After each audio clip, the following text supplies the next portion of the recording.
বন্ধুরা, তার নোংরা কাপড়ের জন্য প্লেনের সবাই তাকে নিয়ে উপহাস করছিল। ভাবছিল সে বুঝি কোনো ভিখারি। কিন্তু কিছুক্ষণ পর কেন পুরো প্লেন দাঁড়িয়ে তাকে স্যালুট করল? আসুন জেনে নিই সেদিন কি ঘটেছিল এবং কে সেই রহস্যময় ব্যক্তি ছিলেন। দিল্লি থেকে মুম্বাইয়ের সকালের ফ্লাইট। প্লেনের কেবিন যাত্রীদের কোলাহলে মুখরিত ছিল। কেবিন ক্রু সবাইকে তাদের সিটে বসতে সাহায্য করতে ব্যস্ত ছিলেন। এই আধুনিক ভিড়ের মাঝখানে হঠাৎ এক অস্বাভাবিক ব্যক্তিত্ব ভেতরে প্রবেশ করল। বয়স প্রায় 50 বছর। তার শ্যামলা ত্বকে ক্লান্তির ছাপ স্পষ্ট।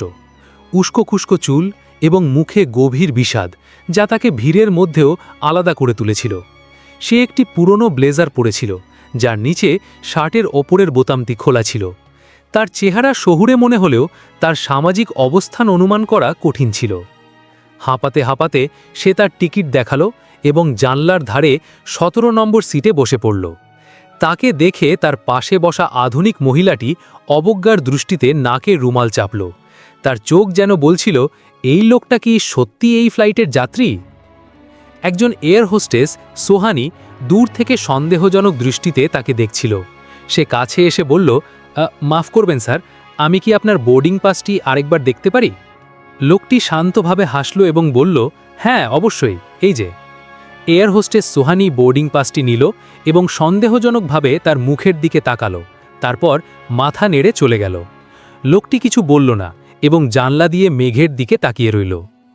কাছে বসা ব্যক্তিটি আর সহ্য করতে না পেরে এয়ার হোস্টেসকে ডাকল এবং বলল, শুনুন, দয়া করে আমার সিটটা বদলে দিন। এই লোকটার গা থেকে অদ্ভুত গন্ধ আসছে। এভাবে পুরো পথ ভ্রমণ করা অসম্ভব। সোহানি অসহায়ভাবে বলল, স্যার, আমি অত্যন্ত দুঃখিত। ফ্লাইটটি সম্পূর্ণ ভর্তি, একটি সিটও খালি নেই। আজ আপনাকে একটু মানিয়ে নিতে হবে। সেই লোকটি বিরক্ত হয়ে গাল ফুলিয়ে আবার বসে পড়ল। সেই ব্যক্তি আয়ান এমন ভাব করল যেন সে কিছুই শোনেনি। তার দৃষ্টি বাইরের আকাশের দিকে স্থির ছিল। ঠিক তখনই পাশের সিট থেকে একজন চিৎকার করে উঠল, আরে তুমি এখানে? লোকটি অবাক হয়ে তাকালো। প্রথমে চিনতে পারল না। তারপর কণ্ঠস্বরটি বলে চলল, আমি অর্জুন, আমরা স্কুলে একসাথে পড়তাম। তাকে চিনতে পেরে আয়ান মৃদু হাসল। অর্জুন কথা বলতেই থাকল, তুমি তো কলেজের টপার ছিলে, সব সময় সব পরীক্ষায় প্রথম হতে, আর আজ নিজের কি অবস্থা করেছ? ইকোনমি ক্লাসে এমন সাধারণ পোশাকে ভ্রমণ করছো। আমাকে দেখো, একটি মাল্টিন্যাশনাল কোম্পানির সিইও, মাসে লাখ লাখ টাকা কামাই। তার কথায় বন্ধুত্বর চেয়ে অহংকার বেশি ছিল। আয়ান শান্তভাবে উত্তর দিল, এটা অনেক বড় গল্প অর্জুন, হয়তো কোনোদিন বলবো যখন সঠিক সময় আসবে। সে তার ব্যাগ খুলল এবং একটি পুরনো ফ্রেমের চশমা বের করল। তার হাত সামান্য কাঁপছিল, কিন্তু তার চোখের দৃষ্টি ছিল ইস্পাতের মতো দৃঢ়। ঠিক তখনই বিমানটি হালকা কেঁপে উঠল এবং সে একটু ঝুঁকে গেল। যাত্রীদের মধ্যে আতঙ্ক ছড়িয়ে পড়ল। এয়ার হোস্টেস সোহানি ইন্টারকমে ঘোষণা করল, সম্মানিত যাত্রীগণ, দয়া করে বসে থাকুন এবং সিট বেল্ট বেঁধে নিন। আমরা হালকা টার্বুলেন্স বা ঝাঁকুনির সম্মুখীন হচ্ছি।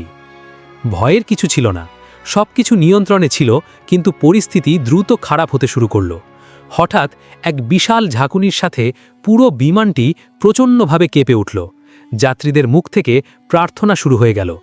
ঠিক তখনই কেবিনের দরজা খুলল এবং সোহানি দৌড়ে বেরিয়ে এলো। তার মুখ ভয়ে ফ্যাকাশে হয়ে গেছে, তার ঠোঁট কাঁপছে। সে চিৎকার করে বলল, দয়া করে আপনাদের মধ্যে কি কোনো ডাক্তার আছেন? এটা জরুরি।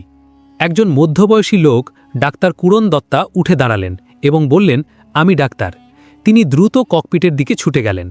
কিছুক্ষণ পর তিনি চিন্তিত মুখে ফিরে এসে বললেন, পাইলট হঠাৎ স্ট্রোক করেছেন, তিনি অজ্ঞান হয়ে আছেন এবং বিমান চালানোর অবস্থায় নেই। কেবিনে পিন পতন নীরবতা ছড়িয়ে পড়ল। পাইলট অসুস্থ এবং বাইরে ভয়ঙ্কর ঝড়। কো পাইলট ক্যাপ্টেন রাহুল পরিস্থিতি সামলাতে একাই হিমশিম খাচ্ছিলেন। তাই সোহানি কাঁপা কাঁপা গলায় আবার ঘোষণা করল, আপনাদের মধ্যে এমন কেউ আছেন যিনি বিমান চালাতে পারেন? পরিস্থিতি খুবই গুরুতর। যাত্রীদের মুখ ভয়ে পাথরের মতো হয়ে গেছিল। মৃত্যু যখন এত কাছে আসে তখন কোনো পথ খোলা মনে হয় না। ঠিক তখনই সেই শান্ত এবং দুঃখী মানুষটি আয়ান তার হাত তুলল। এখন তার চোখে আত্মবিশ্বাসের ঝলক দেখা যাচ্ছিল। তার পাশে অর্জুন চিৎকার করে উঠল, আয়ান, তুমি প্লেন চালাবে, তুমি আমাদের সবাইকে মেরে ফেলবে, অন্য কাউকে খোঁজো। অন্য যাত্রীরাও ভয়ে প্রতিবাদ করতে শুরু করল, একটা ভিখারির মতো দেখতে লোককে প্লেন চালাতে দেওয়া নিয়ে। এর চেয়ে ভালো কেউ নেই? সোহানি ইতস্তত করে জিজ্ঞেস করল, স্যার আপনি কি সত্যিই বিমান চালাতে পারেন? আয়ান স্থির দৃষ্টিতে উত্তর দিল, হ্যাঁ আমি পারি। শেষবার আমি 10 বছর আগে উড়েছিলাম, কিন্তু আমি চেষ্টা করতে পারি। তার শান্ত কণ্ঠে এমন কিছু ছিল যা সবাইকে চুপ করিয়ে দিল। ককপিট থেকে ক্যাপ্টেন রাহুল চিৎকার করে বললেন, যদি এই লোকটির অভিজ্ঞতা থাকে তবে তাকে দ্রুত পাঠান, আমি একা সামলাতে পারছি না। আয়ান উঠে দাঁড়ালো। এখন তার পদক্ষেপে দৃঢ়তা ছিল, তার হাঁটার ধরন বদলে গেছিল, প্রতিটি পদক্ষেপে আত্মবিশ্বাস ঠিকরে পড়ছিল। সে ককপিটে প্রবেশ করল এবং একবার কন্ট্রোল প্যানেলের দিকে তাকালো। তারপর হেডসেট পরল এবং কন্ট্রোল টাওয়ারের সাথে যোগাযোগ করল। দিল্লি কন্ট্রোল, আমি ক্যাপ্টেন আয়ান মারা, ভিকি নামেও পরিচিত। আমাদের পাইলট অসুস্থ, জরুরি অবতরণের অনুমতির জন্য অনুরোধ করছি। ক্যাপ্টেন ভিকি নামটি শুনে কো পাইলট রাহুলের চোখ বিস্ময়ে বড় হয়ে গেল। এই নামটি 22 বছর আগে এভিয়েশন জগতে এক জীবন্ত কিংবদন্তি ছিল।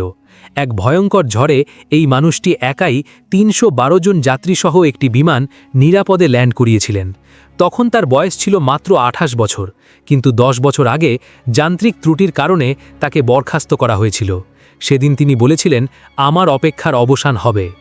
এই খবর কেবিনে ছড়িয়ে পড়তেই যারা কিছুক্ষণ আগে আয়ানকে অপমান করেছিল তারা এখন লজ্জায় লাল হয়ে বসে আছে। যে মহিলা নাকে রুমাল চেপে ধরেছিল সে এখন মাথা নিচু করে বসে আছে। অর্জুনের মুখ ফ্যাকাশে হয়ে গেছে। বাইরে ঝড় তখনও তাণ্ডব করছিল, কিন্তু ককপিটের ভেতরে আয়ানের হাত দক্ষতার সাথে কাজ করছিল। তার প্রতিটি নির্দেশনা সঠিক ছিল এবং কিছুক্ষণ পর কোনো ঝাঁকুনি ছাড়াই বিমানটি রানওয়ে স্পর্শ করল। যাত্রীদের মধ্যে স্বস্তির নিঃশ্বাস ছড়িয়ে পড়ল। ল্যান্ডিংটি অনুভবই করা যায়নি, যেন সে কোনো জাদু করেছে। আয়ান যখন ককপিট থেকে বেরিয়ে এলো তার মুখে এক অদ্ভুত প্রশান্তি ছিল। যেসব যাত্রী তাকে ভিখারি ভেবেছিল তারা এখন অপরাধ বোধে মাথা নিচু করে দাঁড়িয়ে আছে। অর্জুন দৌড়ে সামনে এলো এবং বলল, ভাই তুই সত্যিই ভিকি, আজও তুই টপার, আমি তোর কাছে হেরে গেছি। আয়ান হাসল এবং বলল, এটা হেরে যেতের ব্যাপার নয় অর্জুন, আমি কেবল আমার আত্মবিশ্বাস হারিয়েছিলাম, আজ আমি তা ফিরে পেয়েছি। ভিড় ঠেলে এয়ারলাইনের এক অফিসার রমেশ সামনে এগিয়ে এসে বললেন, স্যার আমরা আপনার ফ্লাইটের পারফরম্যান্স লাইভ ট্র্যাক করেছি, আমাদের বোর্ড আপনাকে ফিরে নিতে চায়।